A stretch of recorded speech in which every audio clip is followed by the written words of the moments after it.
I survived. The Great Chicago Fire, 1871. Chapter 1.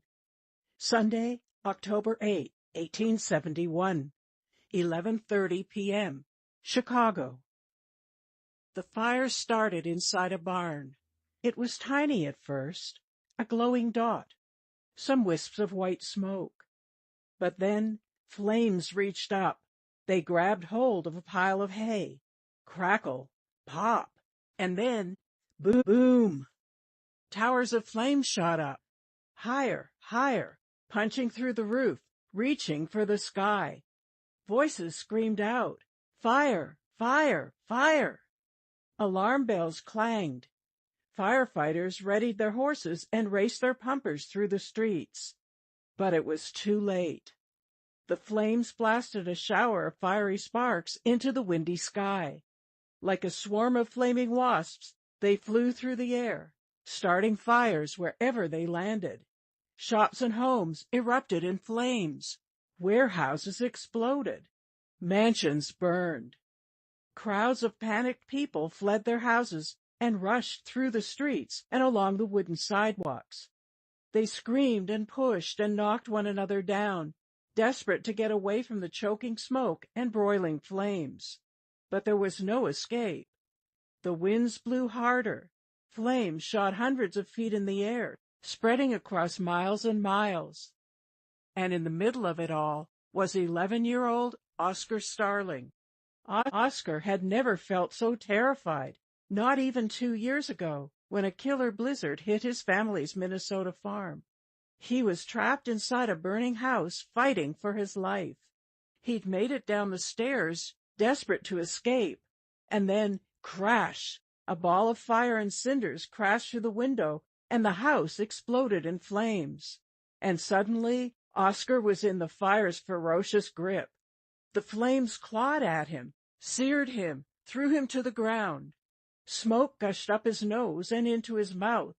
But the worst was the blistering heat, the feeling of being roasted alive. Was this the end? Oscar had never wanted to come to this city, and now he was sure he was going to die here. Chapter 2. 3 hours earlier, a train to Chicago. Don't puke. That's what Oscar had been telling himself for the past 9 hours, as the train chugged and swayed and jerked its way toward Chicago. They'd crossed 400 miles of wide-open prairie. For hours, Oscar had been staring out the window. There had been nothing to see but shoulder-high grass and a few scrawny buffalo that seemed to wave goodbye to Oscar with their swishing tails.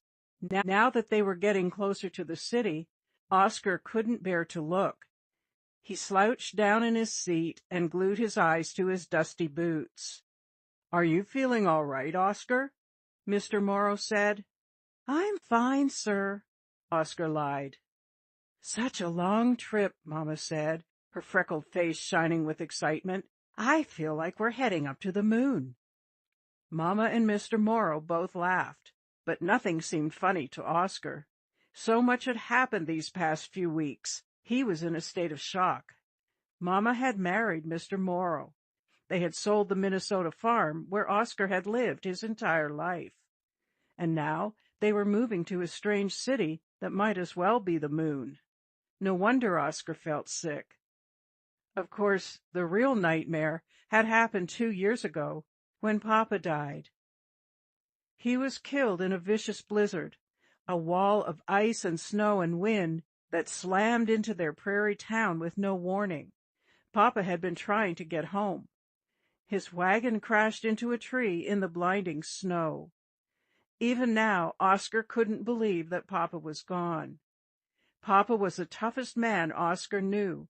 He'd been a sheriff in Dakota Territory. He'd survived a gunfight with one of the most brutal outlaws in the West. He'd carved a farm out of 40 acres of wild prairie. Papa was Oscar's hero. Those first weeks after Papa died, Oscar was sure his sadness would rip him apart. But he couldn't just lie in bed sobbing. With Papa gone, it was Oscar's job to help Mama with the farm. He made a whispered promise to Papa to watch over the farm, to work as hard as he could to keep it going. He worked before dawn and after school. He worked so hard he'd fall into bed every night, too exhausted to think. Mama wanted Oscar to see his friends. "Maybe tomorrow," Oscar always answered. "Then come sit with me a while," Mama would say. "Let's play cards."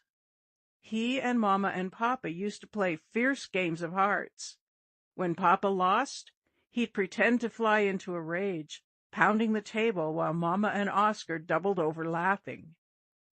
But Oscar had no time for cards. All he wanted to do was work. The seasons passed in a blur of sweat and dirt and aching muscles, and Oscar would have just kept on going. But then, 6 months ago, Mr. Charlie Morrow appeared at their door.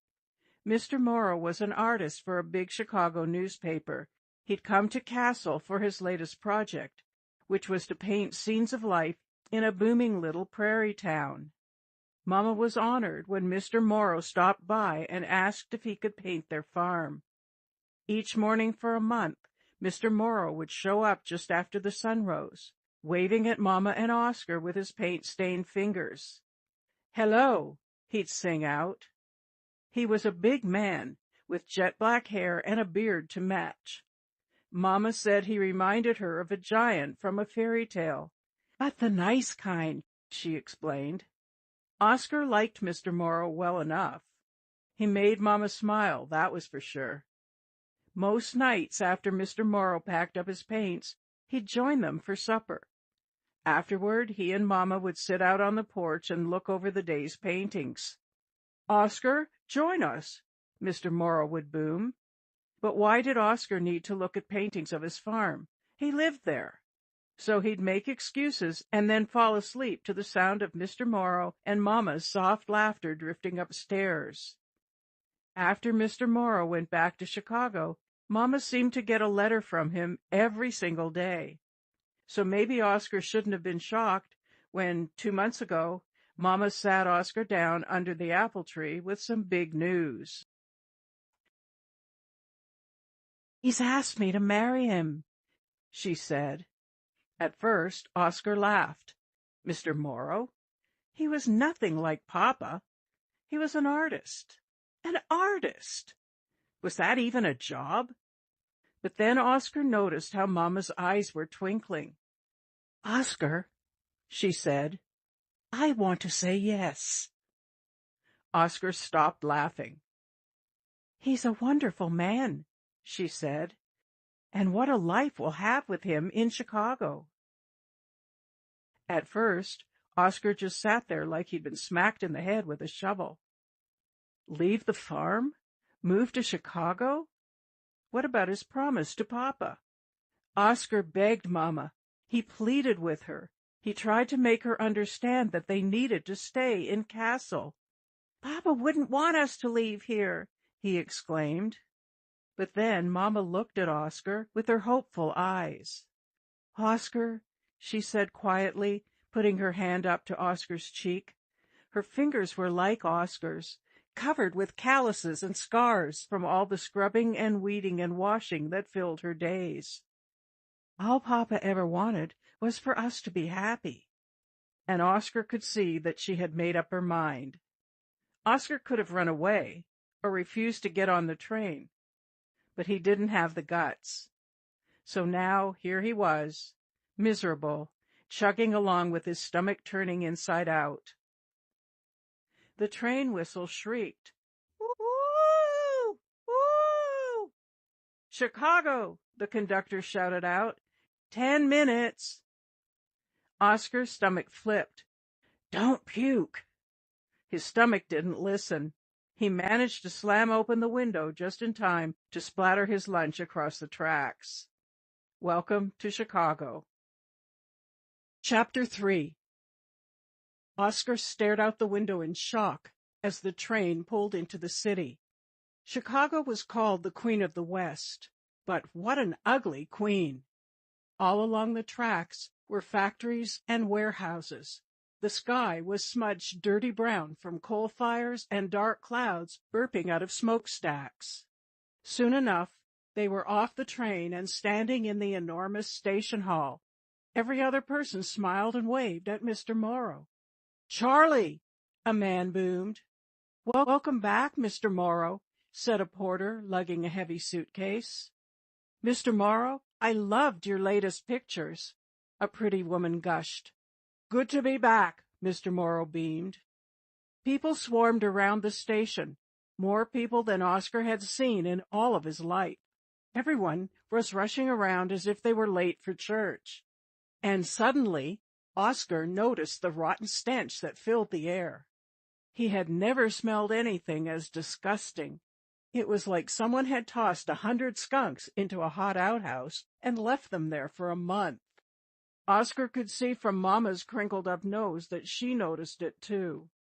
"The slaughterhouses," Mr. Morrow said, reading their sickened expressions. "They butcher more hogs in Chicago than anywhere in the world." Mr. Morrow went to the baggage room and returned with their 3 suitcases. Oscar's was the smallest. Inside was all that was left from his life on the farm, his few clothes and his prized possession, Papa's sheriff's badge, a 5-pointed silver star. Is there somewhere I can freshen up?"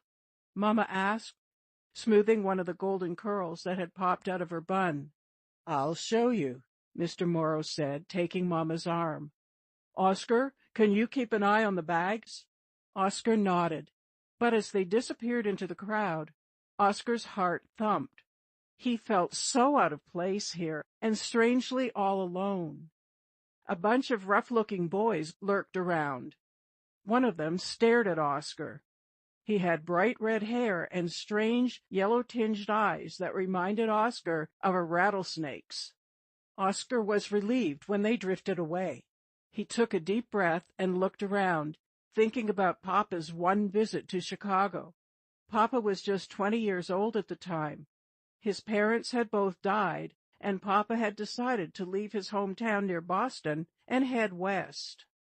I was looking for my fortune," Papa always said. He landed in a no-name town in Dakota Territory. The town was desperate for a sheriff, and Papa needed a job. For months, the place was quiet, until the night a gang of outlaws rode in.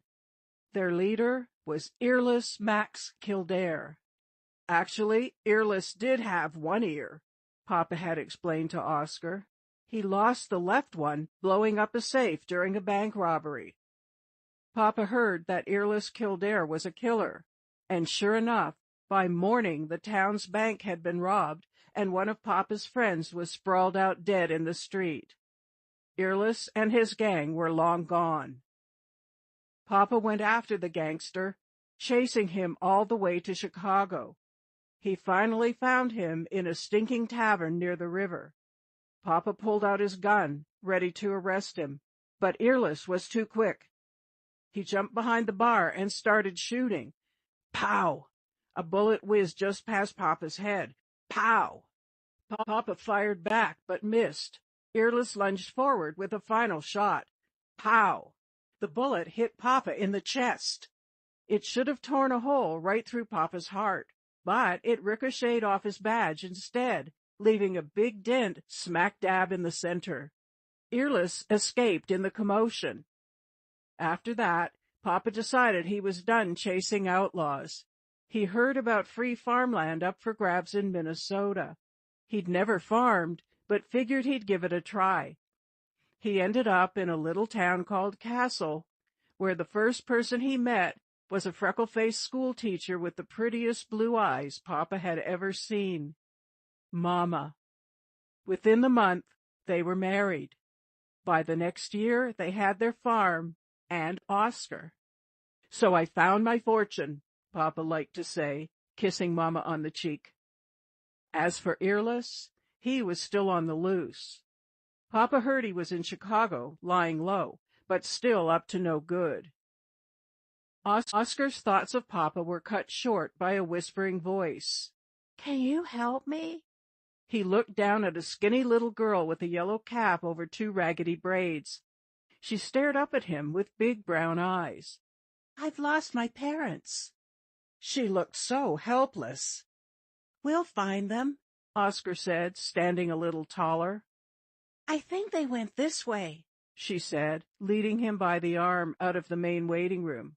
But then suddenly she let go of his sleeve. "Sorry," she said, and then poof, she disappeared into the crowd.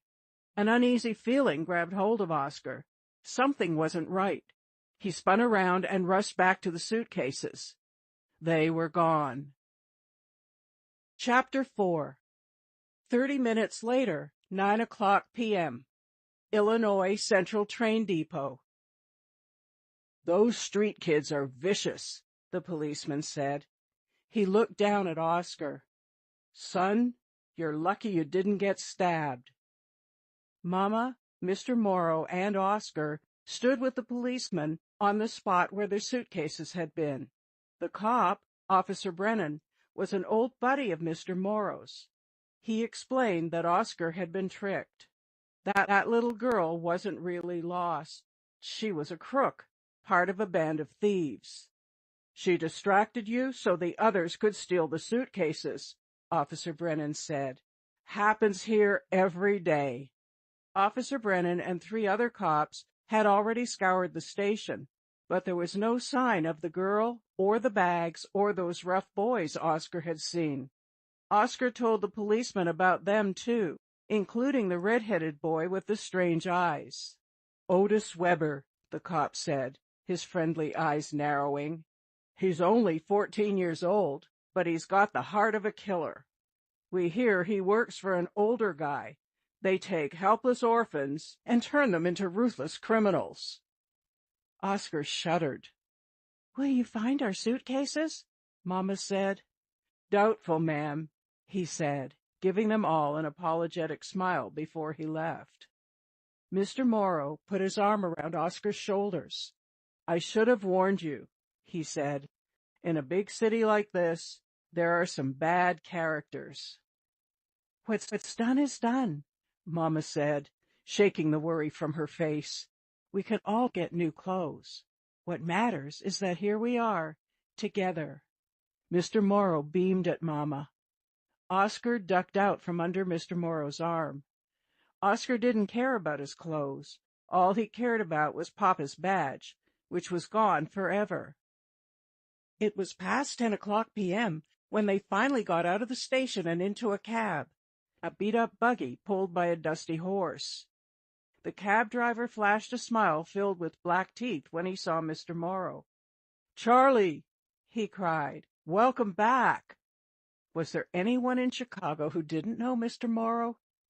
"Hello, Joseph," Mr. Morrow said, patting the man on the shoulder. "Take us to the Palmer House, please." Joseph let out a sharp whistle. "Fancy." "We'll have supper there," Mr. Morrow told Mama and Oscar. "Then we'll head home. Oscar, I think you're going to like the house. My father built it. It's a little far away from things, north of our new park. The best room is my studio. You can look out the windows and see all of Chicago." Oscar managed a nod and bit his tongue. Mr. Morrow's house would never be home. Home was Papa's farm, where the air didn't smell like dead hogs, where the only thieves were the rabbits that stole carrots from the garden. The horse clattered away from the train tracks and warehouses and onto a wide avenue of grand buildings. Oscar tried not to act like he was impressed, but the buildings were taller than any tree he'd ever climbed. "Amazing, isn't it?" Mr. Morrow said, smiling proudly. "When I was born, this city was just a little town on a marsh.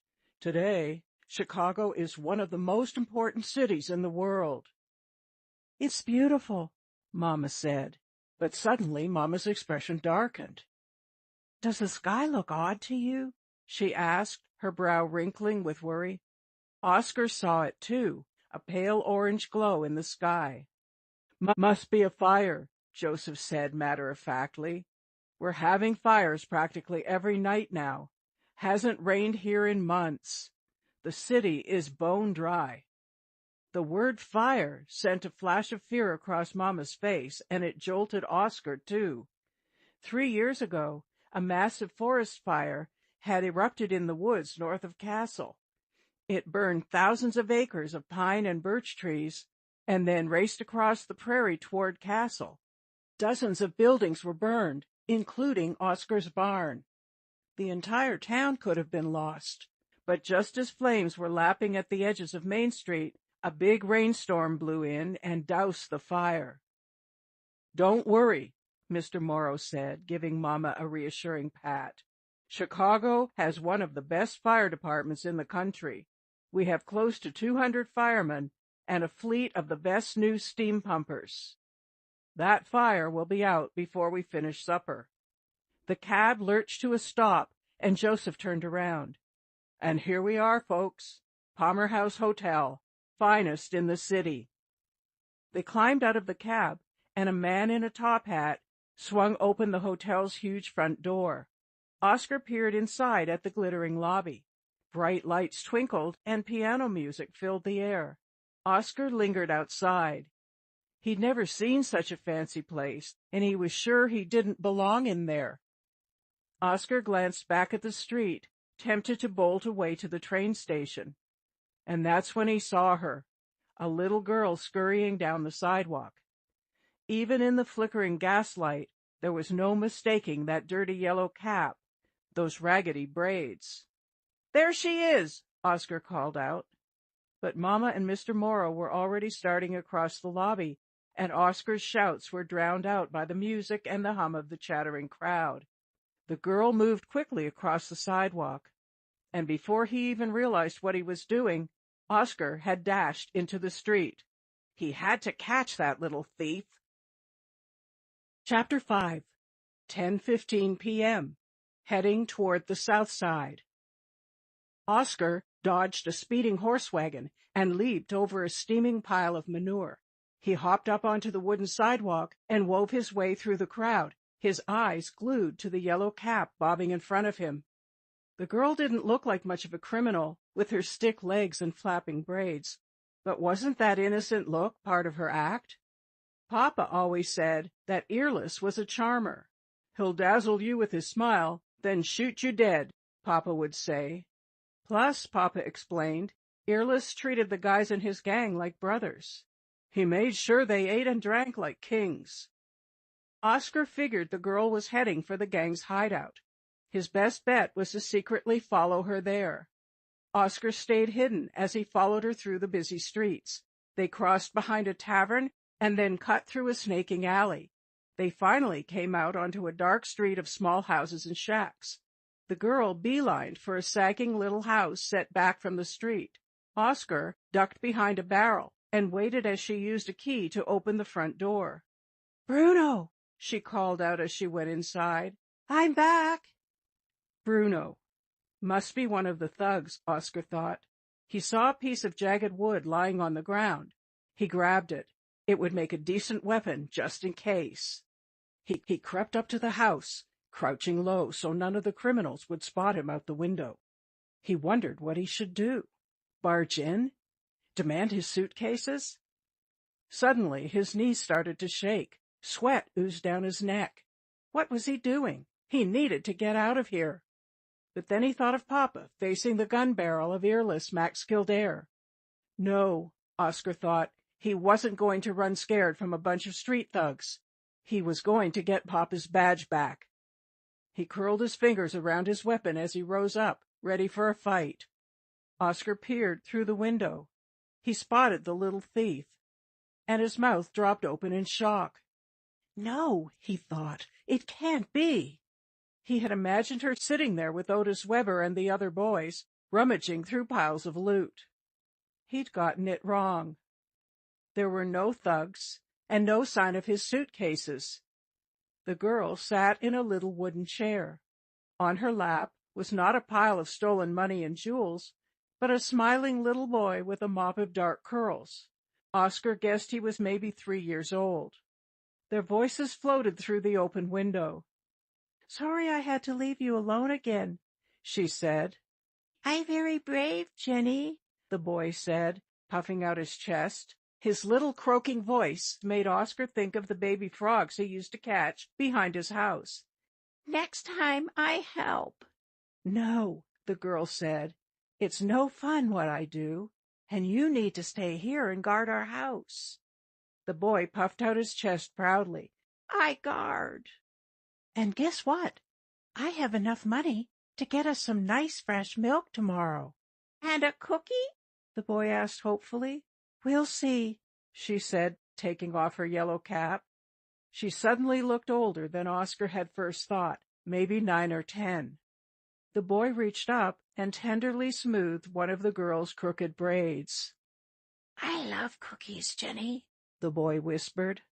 "I know you do, Bruni," Jenny said. She smiled, but it was a weary kind of smile, tinged with sadness. It reminded Oscar of Mama's smile, how she looked in the months before Mr. Morrow appeared. Oscar swallowed hard as he stepped away from the window. Those kids were on their own. Oscar felt it in his bones. He remembered what the policeman said. Otis Weber preyed on the most helpless orphans. Oscar dropped his stupid weapon and headed slowly toward the road. What a dope he was, pretending he was like Papa, chasing a killer outlaw through Chicago. Instead, he'd found 2 sad little kids. And now all he could think of was Mama. How could he have left her like that? She must be going crazy with worry. His mind was so jumbled up that he barely noticed when something landed on top of his head. It felt like a leaf or a big moth. He absent-mindedly brushed it away, then was startled when a shower of sparks spilled down in front of his face. A few hit his skin, burning his flesh like red-hot needles.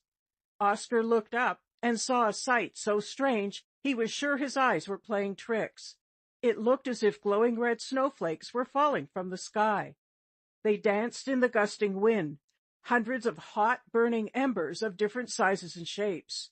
Before he knew what was happening, they were all around him, attacking like a swarm of fiery bees. They seared his scalp, burned through the wool of his clothes, scorched his lips. Pain lashed him, and the sickening smell of his burning hair made him gag. And suddenly, whoosh! Flames leaped up in front of Oscar's face. The sparks had ignited his clothes. Oscar was on fire. Chapter 6. Oscar threw himself to the ground and rolled in the dirt, frantically beating the flames that were crawling up his arms and reaching out to grab his face. He rolled and pounded until finally the burning stopped. He lay there, coughing and spitting out the ashes that coated his tongue. His heart hammered with fear. But he couldn't just lie there. The sparks were still everywhere. He had to find somewhere to hide. Gritting his teeth in pain, he managed to crawl back to an old chicken coop behind the kid's house. The wood was mostly rotted away, but the roof was just wide enough to protect Oscar. He sat, hugging his knees to his chest, swatting away the sparks that came too close. He breathed deep, trying to slow his hammering heart. He touched his forehead, gently rubbing his fingertips over the blistered skin. His scalp was badly singed, and there were burns up and down his body, but he barely felt the throbbing pain. His attention was focused on the sky. That glow Mama had noticed earlier was brighter now. It looked as though a giant hand had painted the sky bright orange. The fire had gotten bigger, much bigger. That's where the sparks and embers were coming from. The powerful wind was scattering them like burning dandelion seeds. The same thing had happened the night of the forest fire near Castle. Sparks and hunks of burning wood and bark had flown for miles, setting off new fires wherever they landed.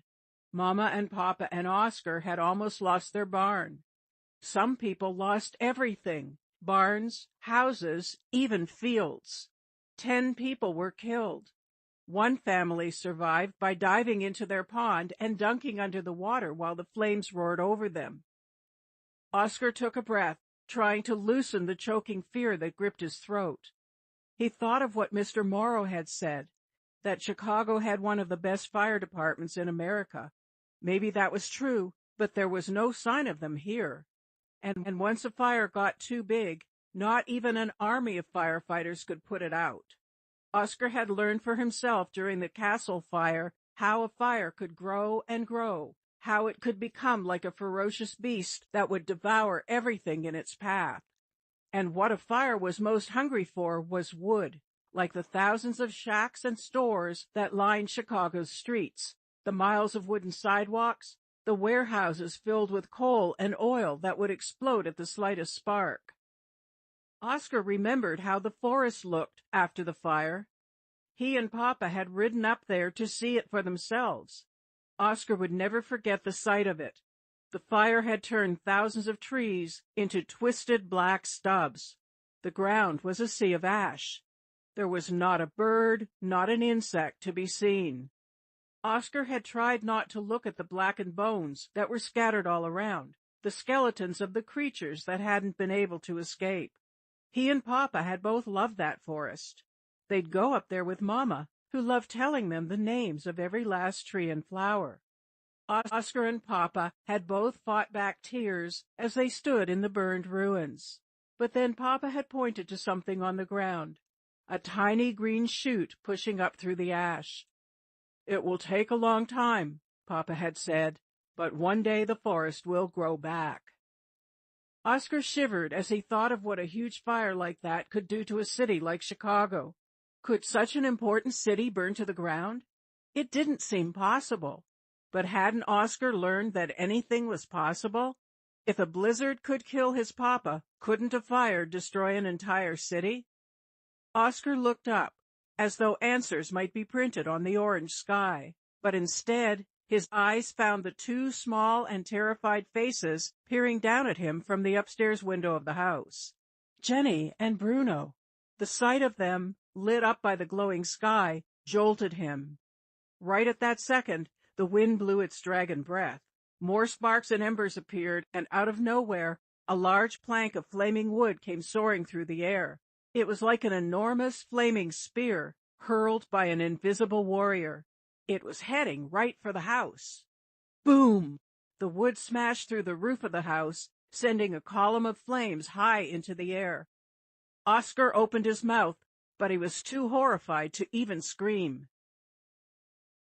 Chapter 7.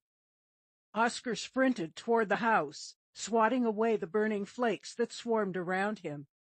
He watched with terror as the fire quickly danced across the roof. Where were the kids? Why hadn't they come bursting through the door? Come on, he whispered, as though he could grab hold of them with his words. But still they did not appear. Oscar rushed up the crumbling steps and pounded on the front door. "Hey!" he shouted. "Come out!" Nothing. He tried the door, but it was locked tight. Where were they? Shouts rang out from the street. "Fire! Fire! Fire!" Oscar whirled around. 2 other houses were burning like torches. The wind gusted, and flames leaped across the street. Boom! The house caught fire as if it were made of dried straw. Any minute, this whole street would be a sea of fire. Oscar had to get away. He had to get back to Mama. But how could he leave here if those kids were still in the house? Of course he couldn't. Oscar slammed his shoulder into the door. Bam! Bam! Bam! On the 3rd try, the door frame splintered and the door burst open. Oscar stumbled in, falling to his knees. Smoke swirled all around him. He rose to his feet, gasping for breath. "Hello!" he screamed. "Where are you?" And that's when he heard them, just above the fire's roar. Muffled cries coming from upstairs. Or was it just the wind and the fire fooling his ears? Was it possible the kids had escaped through another door? Oscar stumbled to the narrow staircase, peering up into a churning cloud of black smoke. "Don't be an idiot," he told himself. "Don't go up those stairs." "Hello!" Oscar called, praying that nobody would answer, that the kids were long gone. But no. "Help us, please!" shouted a terrified voice. The girls. There was no choice. On shaking legs, Oscar started up the stairs. He pulled his shirt up over his mouth and nose. It did nothing to block out the smoke. Each breath burned his throat and lungs. But the worst was the blistering heat. With each step, it grew hotter. Oscar could practically feel his blood boiling, his skin sizzling, his flesh cooking on his bones. He wouldn't last long up here, and neither would Jenny and Bruno. At the top of the stairs was a closed door. Someone pounded on the other side. "Here!" Jenny shouted. "The door is stuck. Please help us." Oscar pushed against the door, but it wouldn't budge. "Stand back!" he choked. Oscar kicked the door as hard as he could.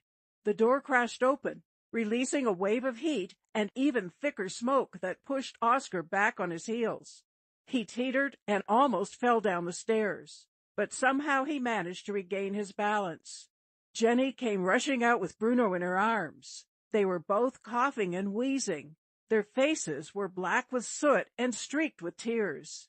Jenny was clutching Bruno with all her might, but her skinny arms were losing their grip.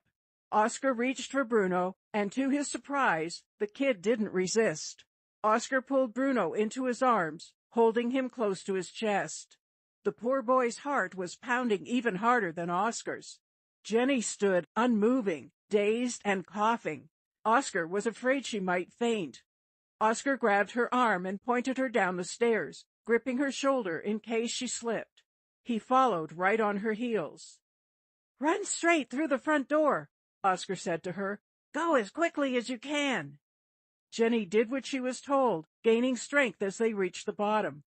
Oscar put Bruno down at the bottom of the stairs, and Jenny grabbed the little boy's hand. Together they flew out the door. Oscar was just steps behind them. And then, crash! The window shattered. Kaboom!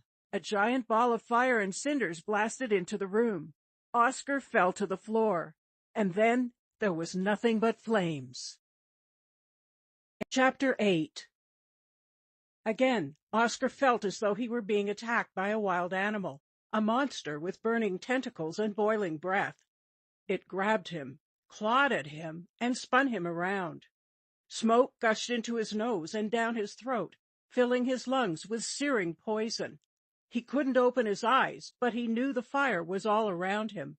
He dropped to the ground, crawling blindly, groping for the door. But he had no idea where he was. It was like being trapped in a flaming maze. His lungs were ready to explode. Was this the end? Was he really going to die right here? And then he heard a voice. "This way! This way!" "Mama?" "Turn right! Turn right!" the voice shouted, tugging him, guiding him. Oscar turned. No, it wasn't Mama's voice. It was Jenny's. "Yes, now straight! Hurry!"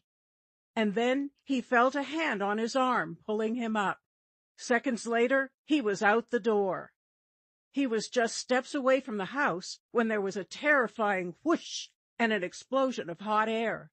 They rushed forward, and Jenny grabbed Bruno from where he had been hiding behind a barrel. They ran across the street and fell to the ground.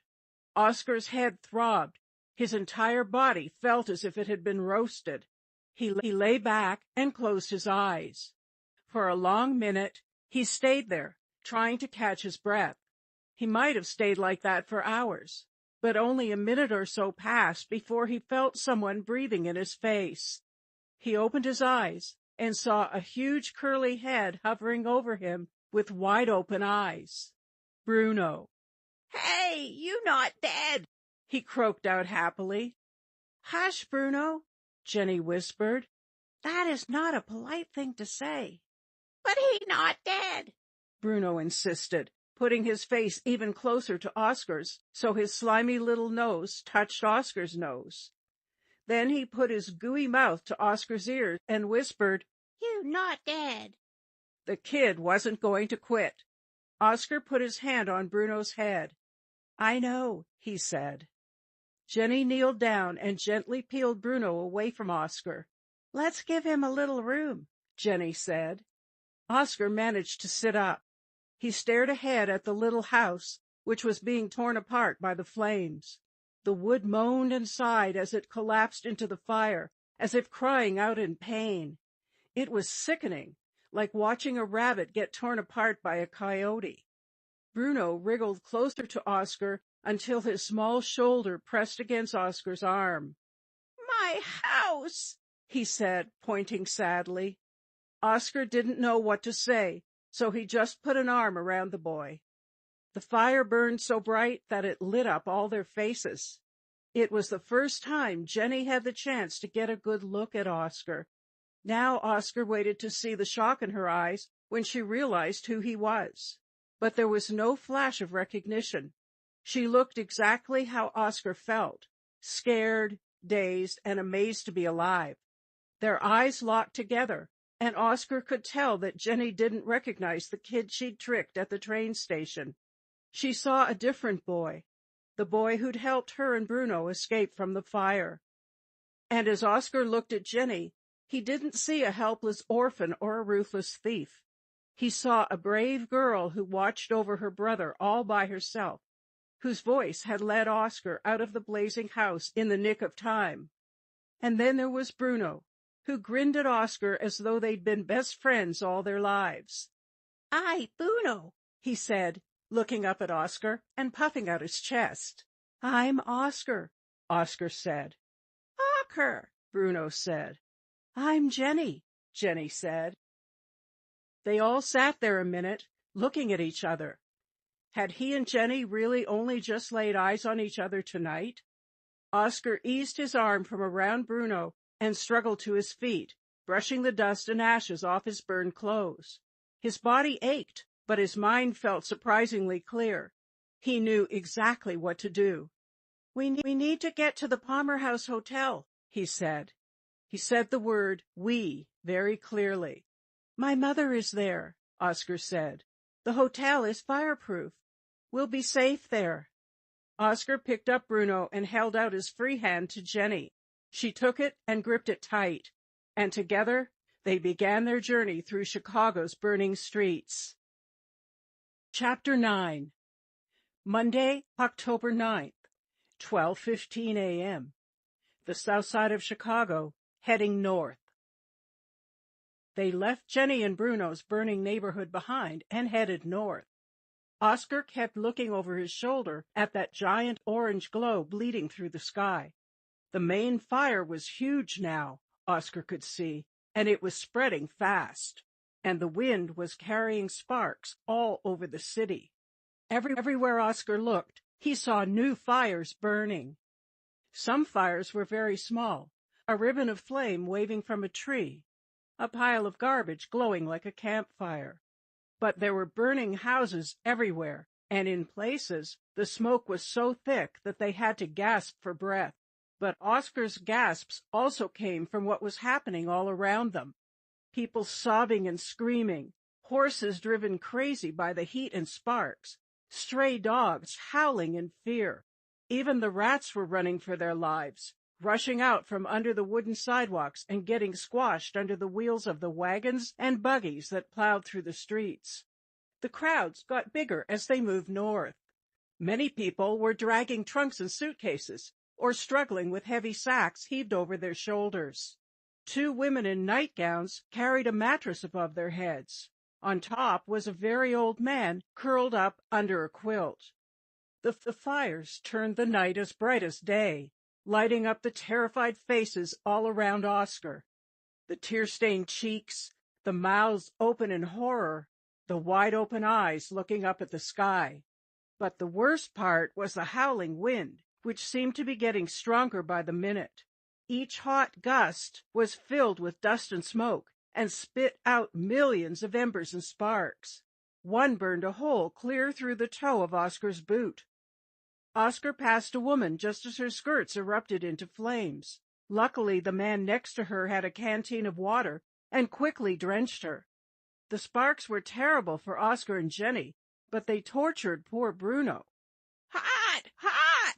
he kept saying, trying to bury his face in Oscar's neck. Finally, Jenny spotted an overturned wheelbarrow with a heap of clothes spilling out. She snatched a lady's hat. its purple velvet smudged with dirt, the wide brim crushed. "I don't think anyone will miss this," she said. She put it on Bruno's head, a perfect helmet to protect his curls. She kept her eyes on Oscar, swatting away embers that came too close to his face or smoldered on his clothes. Oscar was getting the idea that there wasn't much Jenny couldn't take care of. They came to a corner where a crowd of people had stopped to watch a grand brick building burn.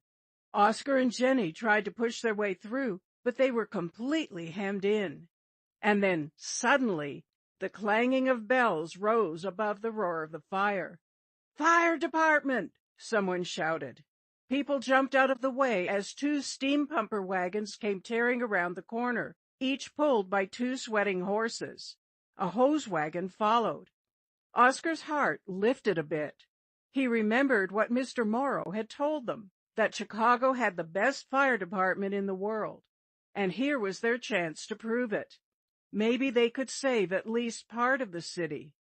People in the crowd watched hopefully as about 15 firefighters hopped off the wagons and got to work, readying the pumper and uncoiling the heavy canvas hoses. In Castle, there was no fire department or pumper engines. When a fire broke out, people had to rely on themselves and their neighbors. During the big fire, a flurry of sparks had ignited the roof of Oscar's barn. Within minutes, 30 people had rushed to their farm, ready to help. They grabbed every bucket and jug they could find and formed a bucket brigade. Mama and 2 other women had stood at the well, filling the buckets as fast as they could. Everyone else lined up, forming a human chain that led from the well to the barn. Oscar stood on the line, passing sloshing buckets of cold water toward the fire. It was amazing how those heavy buckets flew across the chain of hands, how the splashes of water tamed the flames. Oscar had kept going even after his arms were numb with pain. It had taken an hour, but they'd put the fire out. The roof of the barn was burned through, but the rest of the building still stood. Oscar would never forget how happy he felt when the last of the flames fizzled out, as if he'd helped slay a monster. He watched now as the firefighters dragged the heavy coils over to the burning buildings, screaming at people in the crowd to stand back as the pumper engines roared and water pulsed into the hoses. Like soldiers in battle, the men aimed their hoses. Cheers rose up from the crowd as thick, powerful sprays of water blasted up at the flames. Very quickly, Oscar realized that the firefighters didn't stand a chance. The fire was too big and too hot. The water hissed as it got close to the flames, and then boiled away into puffs of steam. With every gust of wind, the flames rose higher, twisting and dancing in the sky as though teasing the firefighters. They'd need an ocean to put out those flames, Oscar reckoned, or a bucket brigade of 1,000 people. "Come on," Jenny said, spotting a break in the crowd. As they pushed their way through, Oscar turned to take a last look at the firefighters. There was no mistaking the fear on their faces. There was no doubt. Chicago was doomed. Chapter 10. The 3 of them walked for at least an hour more, inching their way along the packed sidewalks. They were getting closer to the Palmer house, Jenny said, but new fires kept forcing them to find alternate routes. Now they were caught in a sea of hundreds of bodies. People squeezed them on all sides, and Oscar struggled to stay on his feet. They were passing by a warehouse when suddenly, kaboom! The smell of oil filled the air and shards of wood flew all around them. "Run!" someone screamed.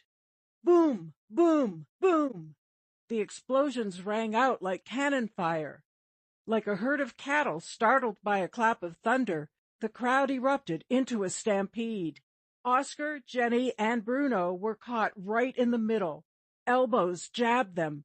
Boots mashed Oscar's feet. He watched as parents were torn away from their children. A woman fell and didn't get up again. "Hold on tight, Bruno," Oscar ordered, locking his arm around the boy as he gripped Jenny's hand so hard he was sure he would crush it. If they were separated now, they'd never find each other again. Luckily, the street widened slightly, and they managed to burst out of the crushing crowd. Jenny led them down a side street and finally into a wide alley. "State Street is just a block away from here," Jenny said as they caught their breath. "The Palmer house will be right there." Halfway down the alley, they discovered a water barrel. They all ran toward it, desperate to quench their thirst and to cool their burning skin. Oscar felt like a stalk of wheat, shriveled in the boiling sun. He hoisted the lid off and held Bruno while the boy slurped up water like a thirsty horse. When he was finally done, Oscar and Jenny took turns, scooping up handfuls of the cool water and gulping them down. They splashed the soothing water on their faces and down scorched necks and arms. Oscar sighed with relief. "You really know your way around the city," he said to Jenny as he dabbed drops of water onto his burned forehead. "You'd make a good tracker." "My mother was a baker," Jenny said with a hint of pride. "Bruno and I used to go with her to deliver her cakes and cookies."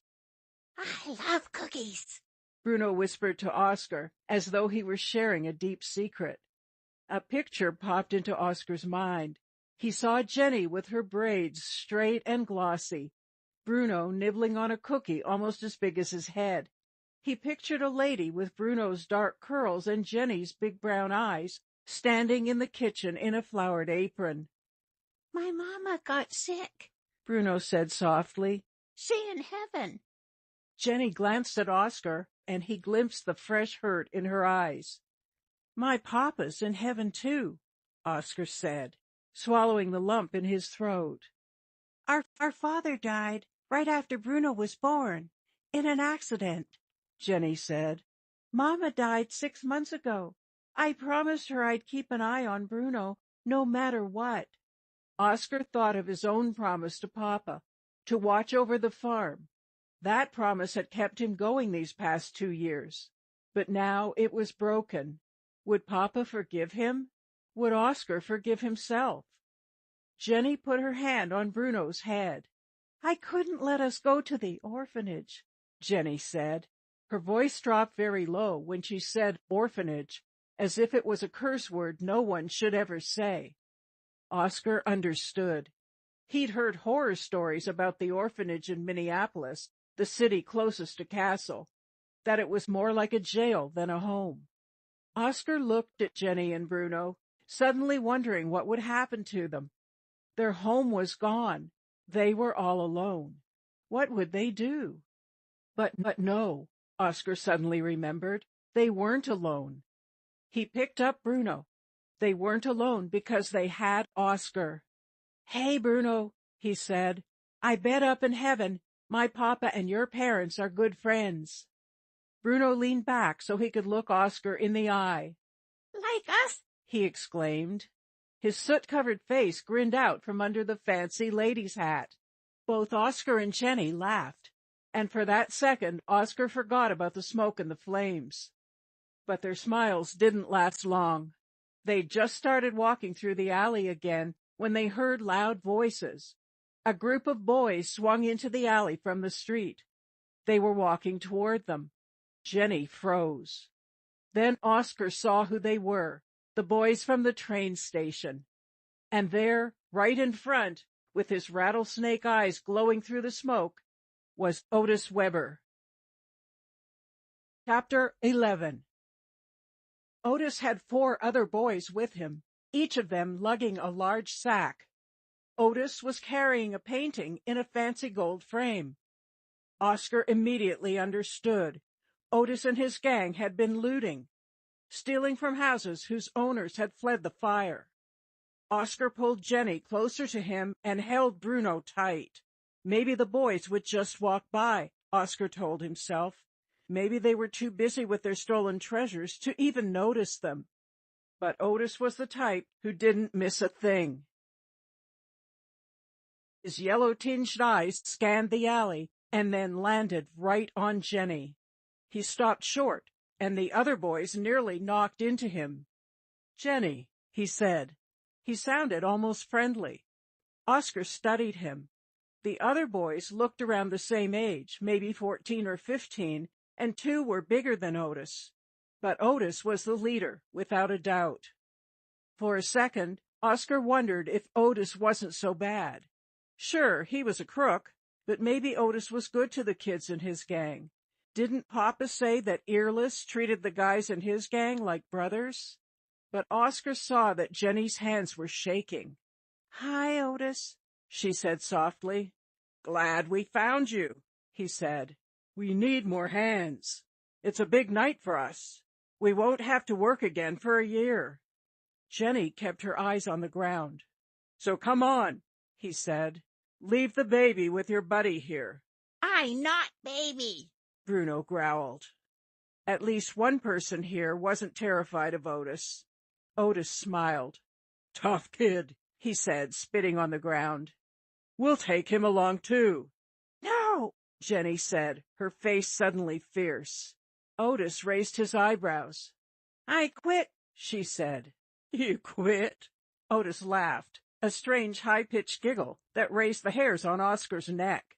He looked around at the other boys, who laughed nervously, but then his face went dead. "No one quits my gang," he said in a low voice. "You know that. That's how it works."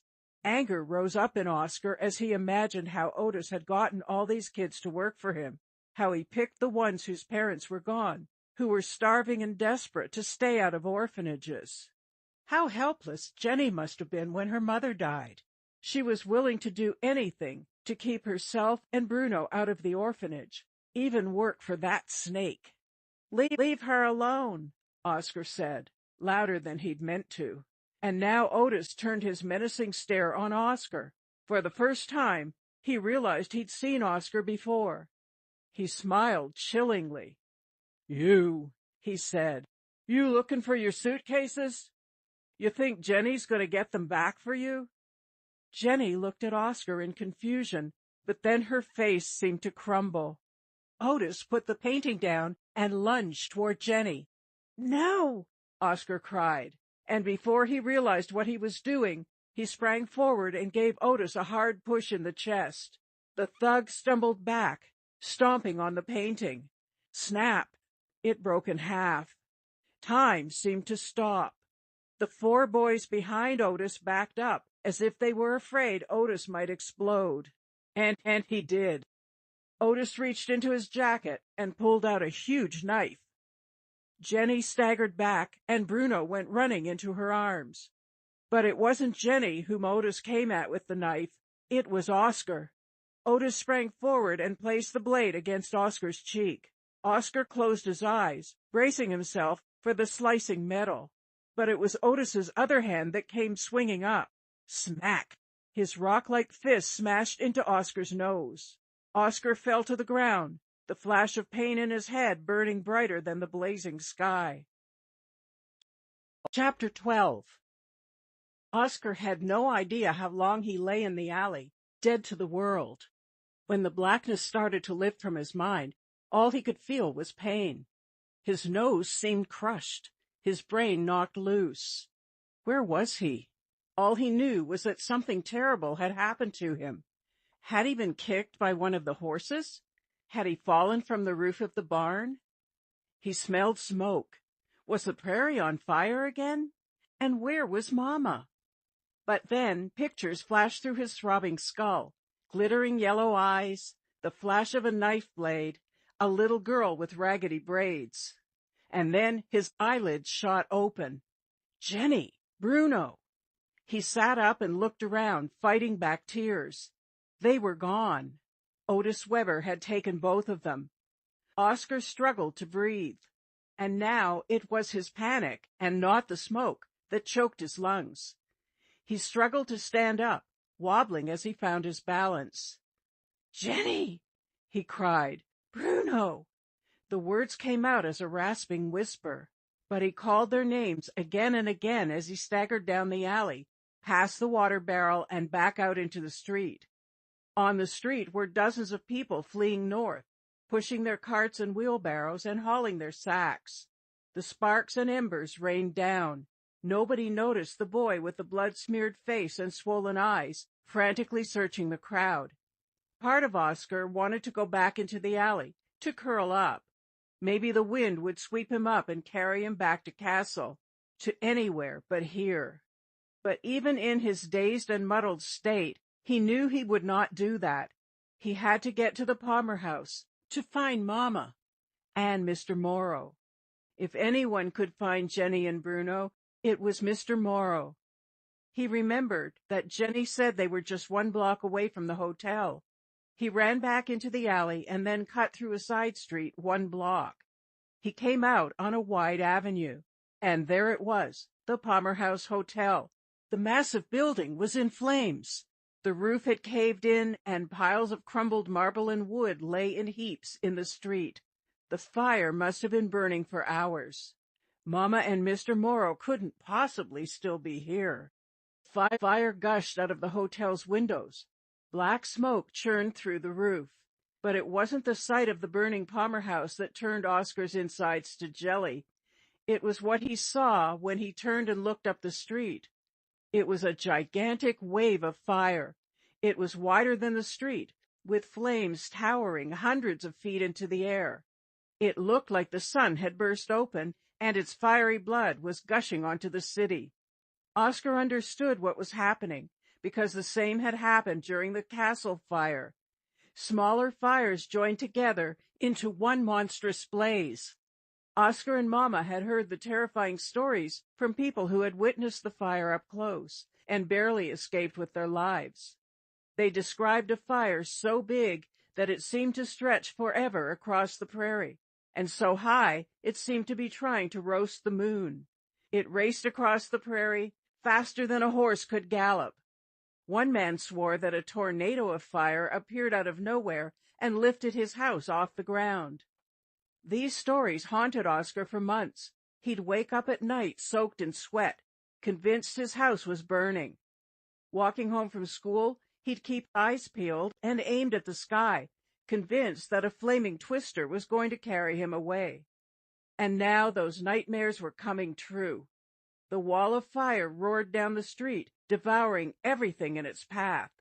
The wind gusted, a hot and poisonous blast that almost knocked Oscar off his feet. Oscar watched in horror as a blazing sheet peeled off the fire. It swirled through the air, a flaming twister bigger and more horrifying than anything Oscar could have imagined. It flew down the street, hundreds of yards. Boom! It exploded into a tall building, igniting it. Now the street was blocked on both sides, with the flames spreading fast. Oscar stood there, frozen in fear. He had no idea what to do, where to go. But then he heard someone calling his name. "Oscar!" It rose up above the fire's lion roar like a kindly giant calling from his castle in the sky. Oscar whirled around. A shadow appeared through the cloud of smoke. He saw a familiar face, and he let himself fall into the strong arms that reached out for him. It was Mr. Morrow. Chapter 13. "Your mother is safe at my house," Mr. Morrow shouted over the roaring fire. One of Mr. Morrow's friends had taken Mama there in a buggy hours before. "My house is far to the north," he said. "The flames won't reach there. She didn't want to leave the hotel, but I promised her that I would find you." He explained this as they ran to the corner. The streets were practically deserted. Almost everyone else on the block had already fled. Mr. Morrow had stayed behind, risking his life to look for Oscar. Oscar opened his mouth to thank him, to tell him about Jenny and Bruno, but his voice was wrecked from the smoke and his shouting, and he didn't know how to begin. A cab stood at the corner, the horse covered with a soaking wet blanket to protect it from the sparks. A familiar voice shouted to them through the smoke. "Got him, Charlie?" It was Joseph, the cab driver Oscar had met earlier. "I do," Mr. Morrow called. "Mr. Morrow's got half the city of Chicago looking for you, son," Joseph said as they climbed in. Seconds later, they were inside the buggy, and the horse took off in a gallop. The two walls of flame were moving toward each other, but Joseph steered his horse through the middle, and then swerved onto a side street that the fire hadn't yet touched. Most horses would have refused to budge in a fire like this, or would be rearing up in wild panic. But the old nag was calm, and Joseph barely had to snap the reins to keep her moving quickly. "Joseph is taking us to the nearest bridge," Mr. Morrow said. "We'll cross the river there and make our way to my house. There are fires on the other side, but nothing like this." Mr. Morrow shook his head. "I can't believe it, Oscar," he said. "So much is gone." The courthouse was in ruins, Mr. Morrow said. So were the new opera house, the grand department stores, and the huge factories and train depots. Thousands of houses were gone. "I don't know what will be left when this is all over," Mr. Morrow said. The bridge came into view. It was wide, with a roadway in the center and two narrow walkways on either side. Oscar's heart sank as he saw the hundreds of people knotted together on the bridge, the dozens of buggies creeping along. "Charlie," Joseph said, "you're better off on foot, and I need to get up to my sister's house to check on her." "Of course," Mr. Morrow said. He and Oscar climbed out, and Mr. Morrow reached up to shake hands with Joseph. "Thanks. I'll see you, friend," Mr. Morrow said.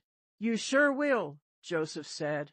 But Oscar could see the doubt in both men's eyes. They were standing in front of a paint warehouse, and Mr. Morrow looked at the bridge. His face was etched with worry. "I don't like the look of that bridge," he said. "The roadway is made of wood. It could burn at any time. If the fire comes, all of those people will be trapped. It will be complete panic." Oscar remembered the horror of being stuck in the stampeding crowd with Jenny and Bruno. He knew Mr. Morrow was right, that the bridge was unsafe, but how else could they get across the river? He looked out on the water. Farther up were boats, steaming and sailing in both directions, but this stretch was mostly empty. "There," Mr. Morrow said, spotting a rowboat tied up along the riverbank. "I used to row across all the time when I was a kid. It takes just a few minutes." They hurried to the boat. "Climb in," Mr. Morrow said. "I'm going to see if I can find another set of oars."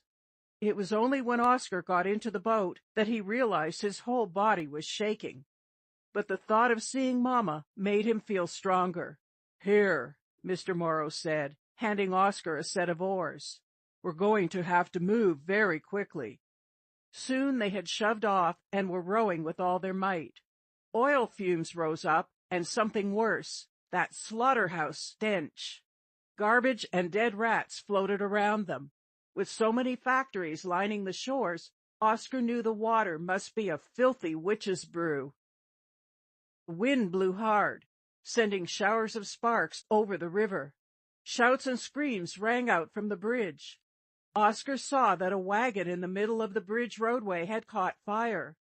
Oscar closed his eyes and tried to block out the screams. Next came splashes, and Oscar refused to think about what or who was falling off the bridge and into the river. He looked in the other direction and gasped in horror. A large sailboat was racing through the water. The mast was burning. There was nobody at the helm. It looked like a ghost ship, evil and glowing, and it was heading right for them. Chapter 14. "Row faster, Oscar," Mr. Morrow shouted, but the flaming boat was too big and moving too quickly for them to get out of the way in time. "Oscar," Mr. Morrow said, "can you swim?" "Yes," Oscar said. "Good," he said. "Swim to shore. When you get to the other side, get yourself to the lake shore." Why was Mr. Morrow telling him this? There was no time to ask. The burning ship was closing in. "Jump!" Mr. Morrow cried. Oscar threw himself over the side.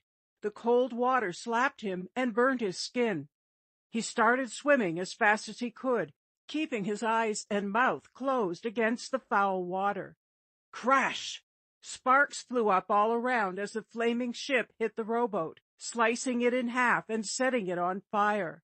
Oscar kept swimming. He glanced over his shoulder. expecting to see Mr. Morrow right beside him. But he wasn't. Oscar stopped and turned, churning his legs and arms to stay afloat. Through the smoke, he saw something bobbing in the water. It was Mr. Morrow clinging to a small piece of wood and struggling to keep his head above water. Now Oscar understood why Mr. Morrow didn't think he could make it to the other side of the river. He couldn't swim.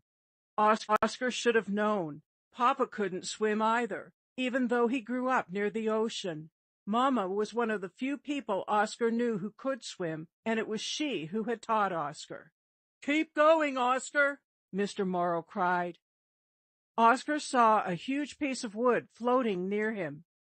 He grabbed it and kicked as hard as he could to get to Mr. Morrow. "Mr. Morrow, grab hold!" Mr. Morrow looked up in surprise and relief as Oscar thrust the wood toward him.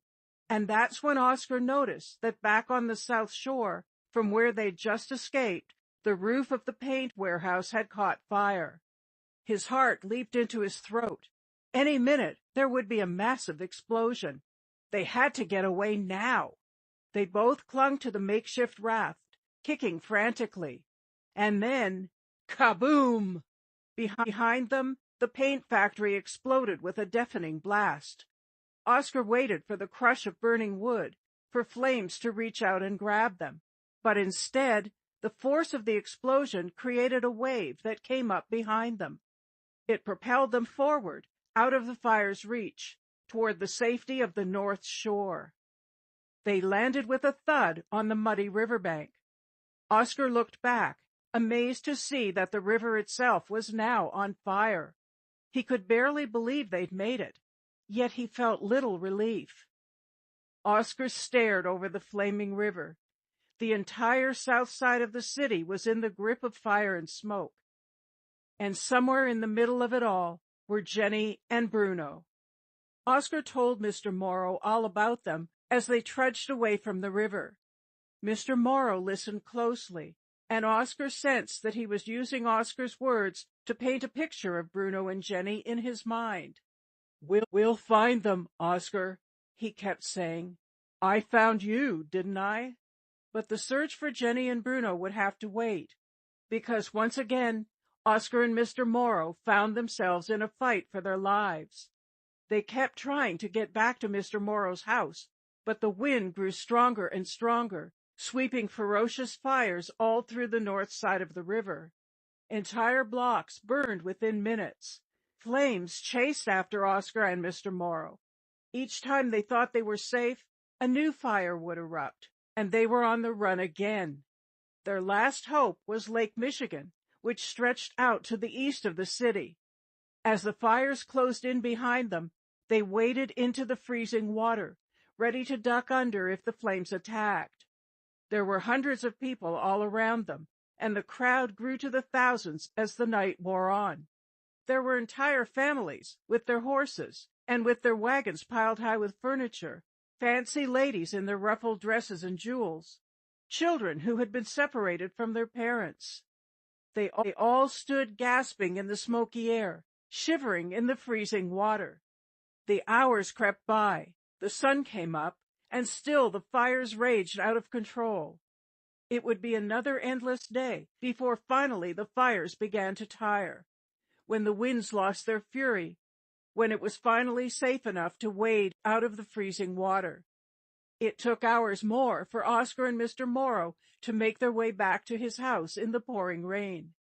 They were numb with cold and shock, miserable with thirst, and wheezing in the smoky air. But finally they made it to Mr. Morrow's stone house, one of the few houses still standing. And there, on the porch, was Mama. Oscar got the idea that she'd been standing there for days. She sprinted off the porch and into the drenching rain to meet them. Her face was as pale as bone. Oscar ran to her, throwing himself into her arms. They fell to their knees, their tears mixing with the raindrops that put out the last flickering flames of Chicago's fire. Chapter 15. 8 days later, October 18th, 5:30 p.m. Mr. Morrow's house, Belden Avenue, Chicago. The day was bright and clear. Oscar stood in Mr. Morrow's studio. Mr. Morrow had been right. This was Oscar's favorite room in the house.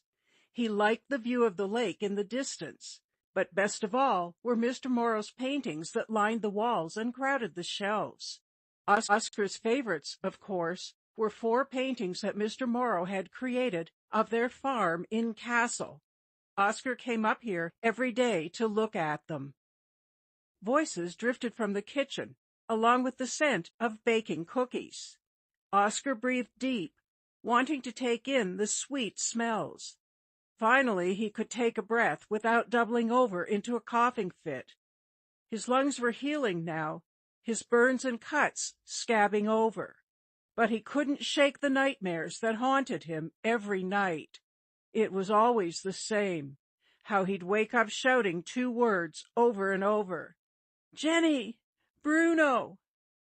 Oscar would sit in bed, his heart hammering, tears streaming down his cheeks, as he thought of them, lost and alone in the burning city.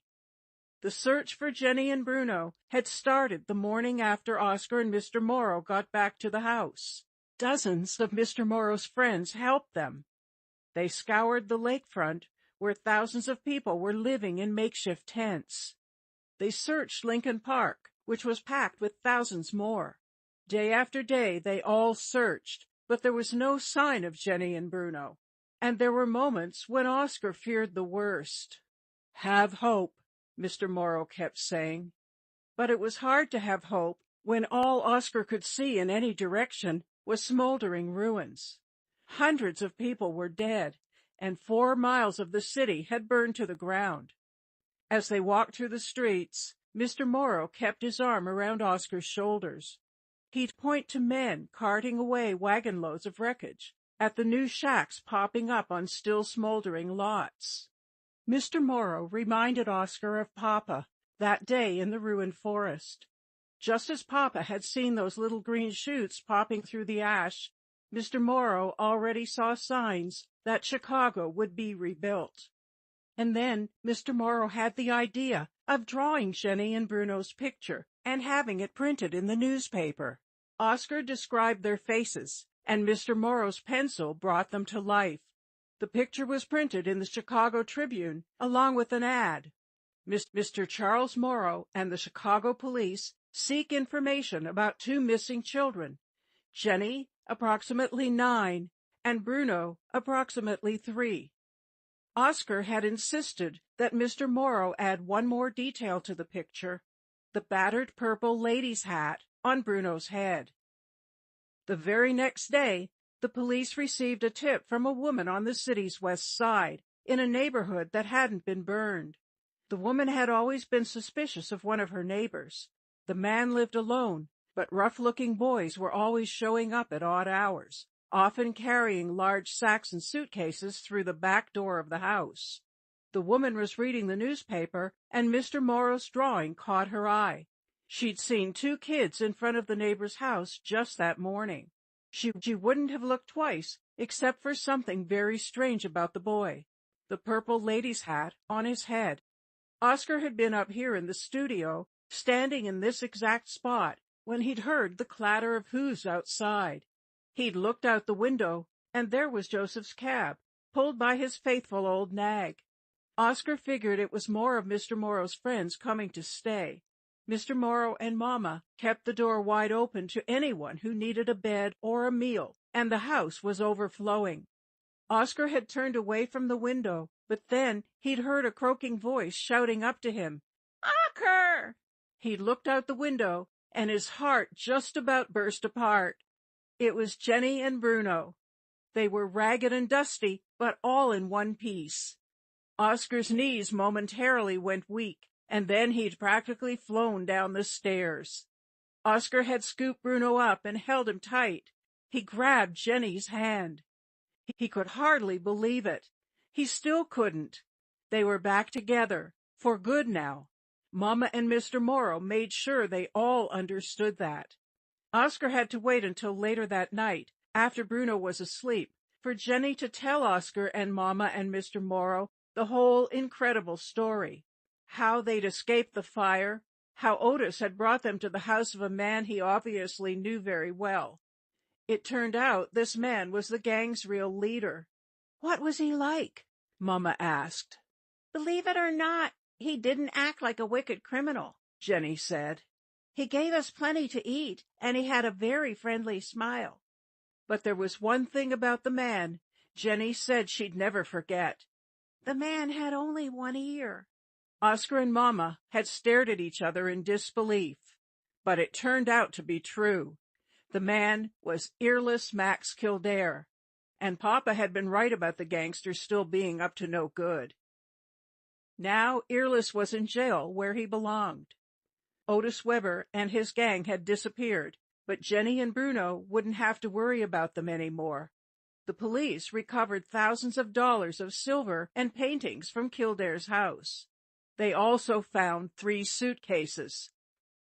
The baking smells were getting stronger, and Oscar heard pattering feet running up the stairs. Bruno burst in, Papa's badge pinned to his puffed-out chest. "Oscar!" he cried. "Come on, they ready!" Jenny was right behind him. Her new dress was speckled with flour. She loved helping Mama in the kitchen. She and Oscar grinned at each other. Her face was bright now, her braids glossy and straight. But looking at her, Oscar knew he'd always see that same brave girl who'd led him through the flames. Bruno pulled Oscar toward the door. "Come on, Oscar!" Oscar stayed behind for a minute to look at Mr. Morrow's paintings of the farm. There was their barn that had survived the fire. There were the golden wheat fields that Papa had carved out of the wild prairie. There was their little house where Oscar and Mama and Papa had been so happy. There was the front porch where Mama and Mr. Morrow had sat talking and laughing late into the night. And that's when it hit Oscar. He could keep his promise to Papa. Every day he could look at Mr. Morrow's paintings. He could watch over the farm from here. And he would look out these windows to watch as Chicago sprouted up again. But now it was time to go downstairs with Jenny and Bruno to join Mama and Mr. Morrow. Finally, Bruno would get his cookie.